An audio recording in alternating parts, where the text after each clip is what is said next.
Notre invité ce soir, Ramayad, bonsoir, bienvenue. Bonsoir. Vous êtes candidate à la présidentielle avec votre mouvement La France qui ose. On va y venir et à votre programme dans un petit instant. Évidemment, l'actualité avec ce qui se passe depuis plus d'une semaine maintenant dans les banlieues. J'aimerais entendre votre réaction et vos propositions aussi. Et puis Rachid Mbarki le disait, François Fillon, toujours combatif, qui a de nouveau exclu aujourd'hui de renoncer à sa candidature à la présidentielle. Ramayad, vous avez été secrétaire d'État de François Fillon, gouvernement François Fillon II, aux droits de l'homme et puis chargé des sports, tout cela entre 2007 et 2010. Comment vous observez tout ce qui se joue autour du candidat Fillon à la présidentielle aujourd'hui? C'est moins l'homme qui m'intéresse qu'un système qui est en train de s'effondrer.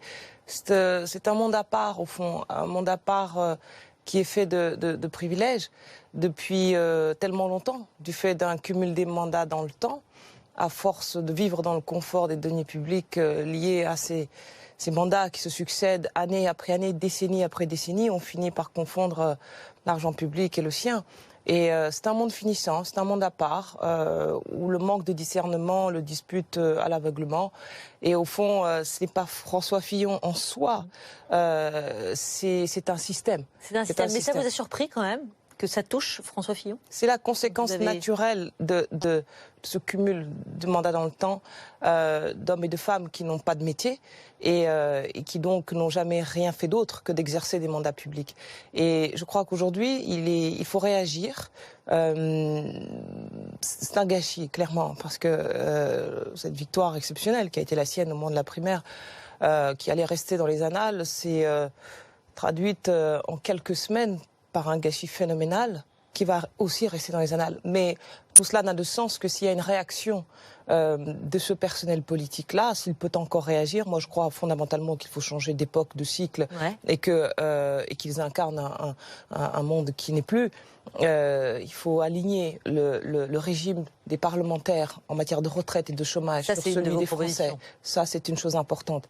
Il faut limiter le cumul, pas seulement en nombre, mais aussi dans le temps. Pas plus de 2 mandats pour une même fonction. Effectivement, ça c'est dans votre programme, et c'est même, je crois, une des premières décisions que vous prendriez si vous étiez élu à la présidentielle. Oui, parce que je compare avec la situation des maires ruraux que je rencontre tous les jours depuis 9 mois. J'ai fait 80 000 kilomètres et je peux vous dire que pour 500 € par mois, ils sont disponibles 24 heures sur 24. Moi, j'en ai vu qui font les animateurs sociaux dans les cours de récréation du fait des rythmes scolaires qu'il faut supprimer, c'est pas réformable. J'en ai vu qui nettoient même les cimetières. J'en ai vu qui, de leurs propres mains, ont construit les 2 logements sociaux de la commune. Et quand on voit cette situation-là au quotidien et qu'on compare avec non pas ce qui est illégal, ou c'est pas la question de la légalité ou pas, ce sont les sommes qui choquent. Il faut comprendre qu'on a touché là le nerf du pays. Mais justement, on va revenir à votre programme, mais je voudrais comprendre alors, François Fillon qui exclut aujourd'hui de renoncer à sa candidature, est-ce qu'il a raison de persister, oui ou non, selon vous? C'est une tragédie cette affaire, au fond. Mais qu'est-ce qu'on fait? Parce que là, il faut de toute évidence prendre des décisions. Qu'est-ce que vous feriez? Qu'est-ce que vous feriez alors? Je ne suis pas dans cette situation, c'est une affaire qui appartient aux Républicains. C'est à eux de gérer cette situation. De toute façon, il n'y a pas de bonne solution. Toutes les solutions, que ce soit lui ou quelqu'un d'autre, sont mauvaises. Parce que si quelqu'un d'autre y allait, il faudrait... le 23 février, les parrainages officiels s'ouvrent. Vous avez dit le 27 janvier sur Twitter, de manière très officielle, vous vous êtes proposé, vous avez dit « J'invite les Républicains et même les 26 orphelins », c'était avant même d'ailleurs le second tour de la primaire de la gauche, à se ranger derrière ma candidature. C'était sérieux, Ramayad? Écoutez, ils n'ont que des mauvaises solutions. Moi, je suis opérationnelle, puisque cela fait des mois que je fais campagne. J'ai un projet sur lequel je travaillais pendant 2 ans, par les plus grands experts du pays, qui a été soumis sur Internet à votation populaire, qui a été soumis aux élus locaux à 1 millier de maires à peu près, qui ont apporté leurs pattes, leur âme, qui ont mis leur expérience. Et je crois qu'il faut tourner la page d'une époque. Et donc, qu'est-ce qu'il y aurait de choquant à vouloir ouvrir la France qui ose, qui est déjà un mouvement qui au départ réunissait 5 formations citoyennes de droite et de gauche et qui aujourd'hui, on va l'annoncer bientôt, en a une vingtaine. Je veux dire, c'est une formation ouverte. Donc vous dites aujourd'hui, François Fillon peut se retirer. Ceux qui veulent le rejoindre sont tout à fait disposés à le faire, et je le dis en toute simplicité, sans prétention aucune. Je ne comprends pas pourquoi nous sommes dans un pays, enfin dans un monde où on renouvelle les dirigeants tous les jours. En Grande-Bretagne, les miliband ont pris leur retraite à 50 ans. Matteo Renzi vient de sortir de la vie politique. Les États-Unis ont vu Barack Obama être élu 2 fois. Pourquoi faudrait-il qu'il y aurait certains qui seraient plus légitimes? La différence, c'est qu'en France, quand on perd, on reste. Et d'autres non. Pour l'instant, François Fillon, je crois que savoir que c'était sa première candidature à la présidentielle, mais là, c'est un problème interne à l'UMP. Ils n'ont que des mauvaises solutions. Ça, je vous l'accorde complètement, parce que le remplacer dans la précipitation, les problèmes financiers, problèmes de programme, la primaire était supposée donner une vraie légitimité. Que fait-on des adhérents qui ont payé pour pouvoir participer? C'est un casse-tête insurmontable. Et c'est une tragédie. Et moi, ce que je crains dans cette affaire-là, bon, là, pour les Républicains, je crois que la messe est dite, si je puis dire, c'est que cela profite. Vous voulez dire qu'elle est perdue, la présidentielle? Ce que je pense, c'est qu'il n'y a que des mauvaises solutions dans ces circonstances-là. Vous pensez qu'il n'a aucune chance, le candidat, ou pas? Vous dites la messe est dite, donc ça veut dire que vous pensez qu'ils ne peuvent plus gagner. Les Français décideront, clairement. Les Français décideront. Je ne me fie même pas au sondage, parce que ce n'est pas le sujet. Mais les Français décideront. Mais pour l'instant, vous n'avez pas de rassemblement, vous n'avez plus de projet, parce que même ceux qui avaient fait les murs porteurs, fondé le programme présidentiel, la posture, le positionnement de François Fillon, tout cela est ébranlé, à savoir la probité et deuxièmement le sacrifice demandé aux Français. Comment peut-il désormais faire campagne sur ces 2 thématiques qui ont fait sa victoire? C'est quelque chose de très compliqué. Donc tout cela profite à qui? Tout cela profite à l'extrême droite. Marine Le Pen, qui n'a aucune leçon à donner à qui que ce soit, puisque en termes de conjoints recrutés, en termes de procédures judiciaires vis-à-vis des centres parlementaires, etc., elle n'a aucune leçon. Et c'est comme si les Français n'attendaient de ce point de vue d'elle rien dans ce domaine-là. Mais aujourd'hui, je crois honnêtement que face à cet assèchement de la vie politique, parce que si on regarde bien, on craignait un trop-plein de candidats il y a encore 2 mois. Qui reste-t-il? Qui est encore debout? C'est dire qu'on est à la fin d'un cycle. Il en reste un quand même, Ramayad, un qui fait beaucoup parler, un qui quand même séduit à droite, à gauche. C'est Emmanuel Macron, évidemment, ça ne vous a pas échappé. Sa candidature, les sondages, ça fait seulement 2 ans qu'il fait de la politique quand ça fait 10, je crois, pour vous. On a 10 au compteur. Il est dans le peloton de tête. Vous n'apparaissez pas dans les sondages. Comment vous expliquez ce gap ? Vous demandez à ceux qui décident de mettre tel ou tel dans les sondages. Ce n'est pas moi, ce n'est pas les Français. Il y a bien des gens qui décident de mettre certains dans les sondages. Pourquoi, d'après vous? Je n'en sais rien. J'aimerais bien avoir la réponse d'ailleurs. Pourquoi on décide que ceux-ci méritent de l'être et pas d'autres? Quels sont les critères de choix? Alors que les Français devront voter au nom d'un pluralisme démocratique. C'est un véritable scandale. C'est un véritable scandale. Les Français doivent savoir que Emmanuel Macron remplit des salles avec 10 000 personnes. Mais avant même qu'il ait commencé. Non, mais vous parliez tout à l'heure des salles comme un des baromètres de. Ah, je vais pas parler de salles, non. Tout à l'heure, vous avez dit qu'il n'y a plus de rassemblement pour François Fillon. Il y a des rassemblements importants. Si vous avez dit, il y a des rassemblements importants pour Emmanuel Macron. Donc c'est quand même au-delà des sondages. C'est un élément d'une dynamique. Ça avait commencé. Alors, laissez-moi le temps de remplir des salles pour pouvoir juger de ce que je suis capable de faire. Lui, il en a rempli 2 grands. Mais ces sondages-là avaient commencé avant. Mais je vois bien, et j'observe avec intérêt l'orchestration médiatique du phénomène. Mais je vais vous dire, les Français n'ont pas encore choisi. Et personne. Vous ne leur imposerez pas un candidat. Et en général, les favoris ne sont jamais les gagnants. C'est la grande leçon de tous les scrutins de l'élection présidentielle de la Ve République. Pas vrai. Et d'autre part, François Hollande était en tête au mois de février 2012 et il a gagné au mois de mai 2012. Si vous avez envie de défendre Emmanuel Macron, libre à vous. Je dis que M. Hollande était en tête en février 2012. François Hollande était en tête en février 2012, il a gagné en mai 2012. Nicolas Sarkozy était en tête en février 2007, il a gagné en mai 2007. Juste avant de venir. Jacques Chirac était en tête. Juste avant de venir sur ce plateau, je vous dis que vous avez tort sur ce point. Je notais sur ce plateau, juste avant de venir, que vous parliez de la fin du phénomène. Que c'est pas de la fin du phénomène, je vous dis, Madame Niad, que M. Macron remplit des salles. Oui, mais je parle pas des sondages. Mais non, mais vous l'aviez fait, vous faisiez ces sondages avant même qu'il ait quitté le gouvernement. Sondages, et il n'avait pas commencé. Mais non. C'est quand même un élément de dynamique. On m'a interrogé sur les sondages, donc je réponds sur les sondages. Mais laissez le pluralisme démocratique. Mais qu'est-ce que je vous réponds? Je ne trouve pas le moindre programme. Je vais vous expliquer. Moi, je suis obligée de me baser sur des faits objectifs, pas l'écart qu'on ramène et pour remplir des salles. Je suis obligée de me baser sur des éléments objectifs pour juger. J'ai essayé, croyez-moi, on a à peu près le même âge. Vous avez été une coqueluche médiatique comme 2009, vous étiez effectivement la chouchoute des Français, Ramayad. Il ne m'est pas venu à l'idée de me présenter contre le président sortant à l'époque. C'est bien la différence. Il ne s'agit pas de ça, Ramayad. Il s'agit simplement de comprendre. Parce que vous voyez bien aujourd'hui ces ministres de droite qui filent vers Macron, Jean Arthuis, Renaud Dutreil, Serge Lepertier, ou encore là aujourd'hui la jupéiste Aurore Berger. On voit bien les électeurs de droite, ils sont aussi séduits par Emmanuel Macron. Il y a un mouvement de droite qui a été lancé il y a plusieurs mois. Je sais qu'il faut il y a quand même un début d'hémorragie. Est-ce que vous me permettez de... Je ne suis pas ici pour parler des autres.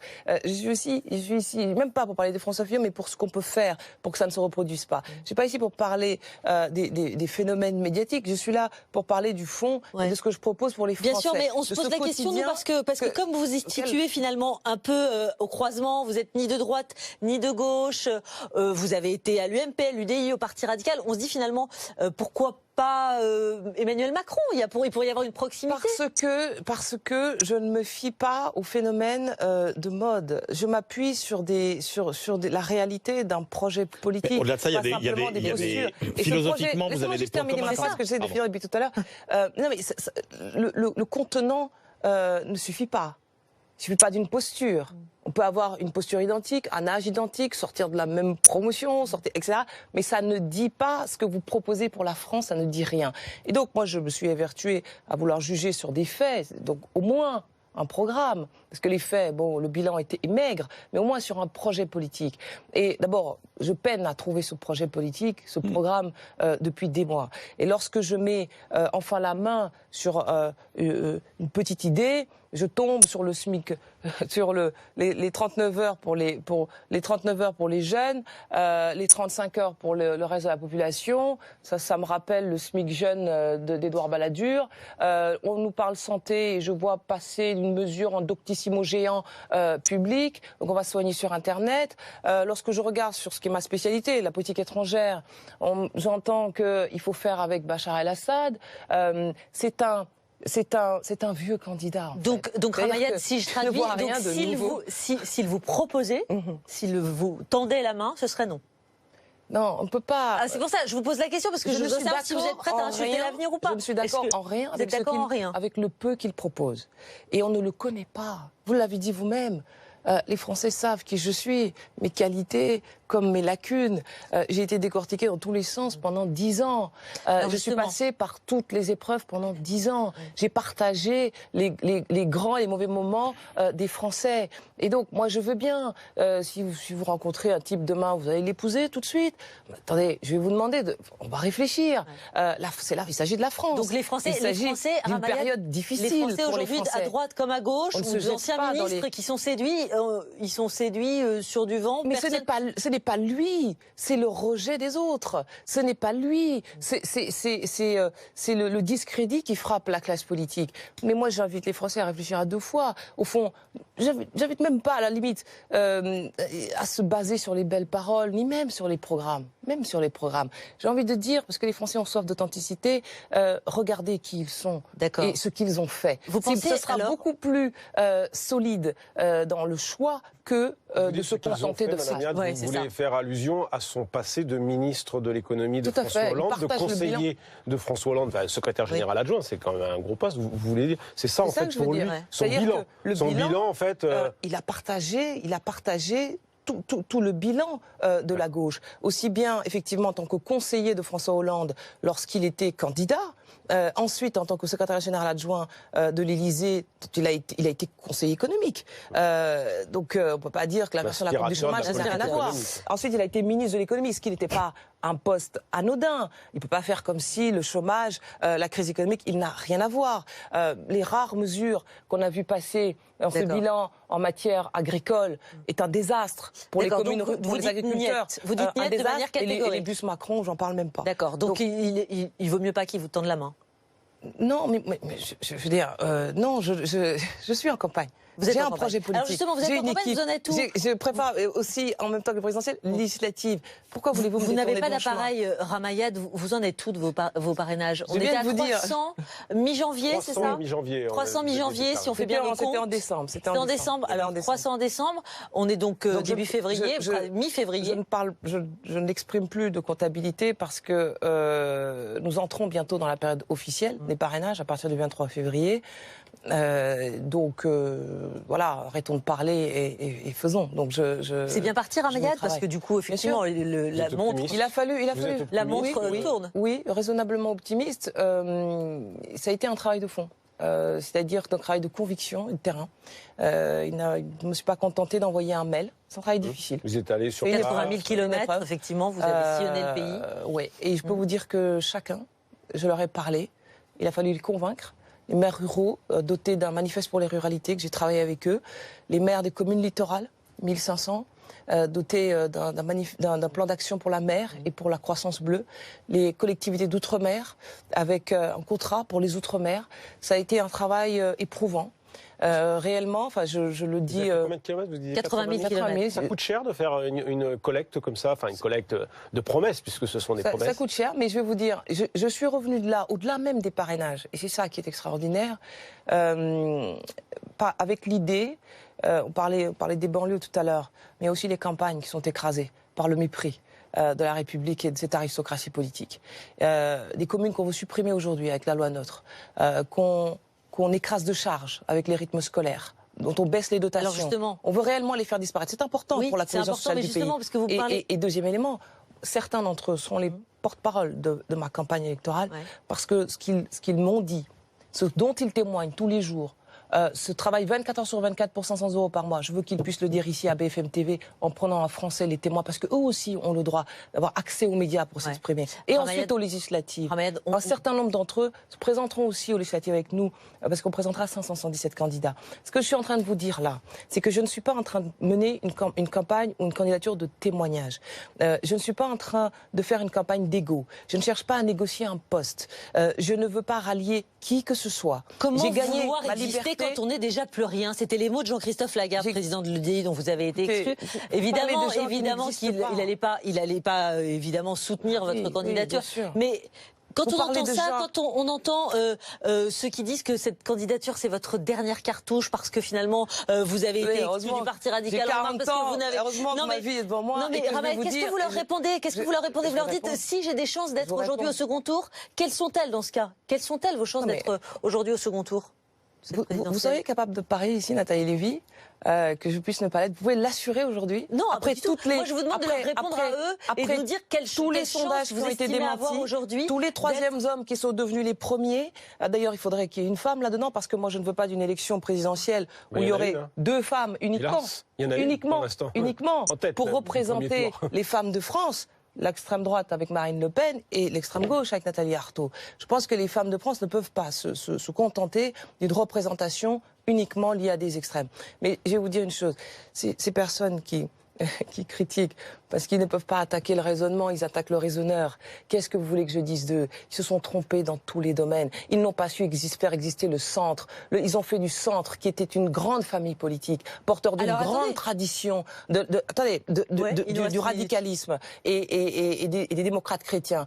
Qu'en ont-ils fait de cet héritage? Au fond, je suis la seule candidate centriste debout aujourd'hui. Si François Bayrou, pardonnez-moi, il nous reste une minute, si François Bayrou se déclare, parce que c'est encore dans les tuyaux, c'est encore possible, qu'est-ce que vous ferez? Jusqu'au 22 février. Ça pourrait remettre en cause votre choix, à vous, Ramayad? Absolument pas. Vous parlez du centre. Je suis partie en campagne il y a 9 mois. Mais c'est le centre, c'est le pilier, Ramayad. Il nous reste quelques secondes. Attendez, moi je veux bien qu'on parte pour une 4e campagne présidentielle, mais attention, tous les dinosaures de la vie politique sont soumis à un jeu de massacre actuellement. Ça, c'est la première chose. La deuxième chose, quel est le projet de François Bayrou? Il en avait un formidable en 2007. Et j'étais du côté de Nicolas Sarkozy et j'ai admiré ce projet-là. Quel est-il? Quelles sont les troupes? Quel est même le sens d'une candidature lorsqu'on a soutenu Alain Juppé et que donc on a participé à une primaire et qu'on a d'un côté, en 2012, permis la victoire de François Hollande, aujourd'hui soutenu les Républicains. Moi, j'aimerais savoir la cohérence de François Bayrou. Je pense que les Français sont fatigués de ce cumul de mandats, de candidatures, je dirais, dans le temps. Et qu'il est temps aujourd'hui, effectivement, de changer de cycle à l'instar du monde. Rappelons-nous une chose, c'est la France qui est en jeu. Et on ne peut pas, avec une aristocratie politique dépassée, poursuivre cette dégringolade qui a des conséquences sur le quotidien des Français. Merci beaucoup. Désolée, mais merci d'être venu. On a bien compris. La mi-temps, le football, c'est à suivre.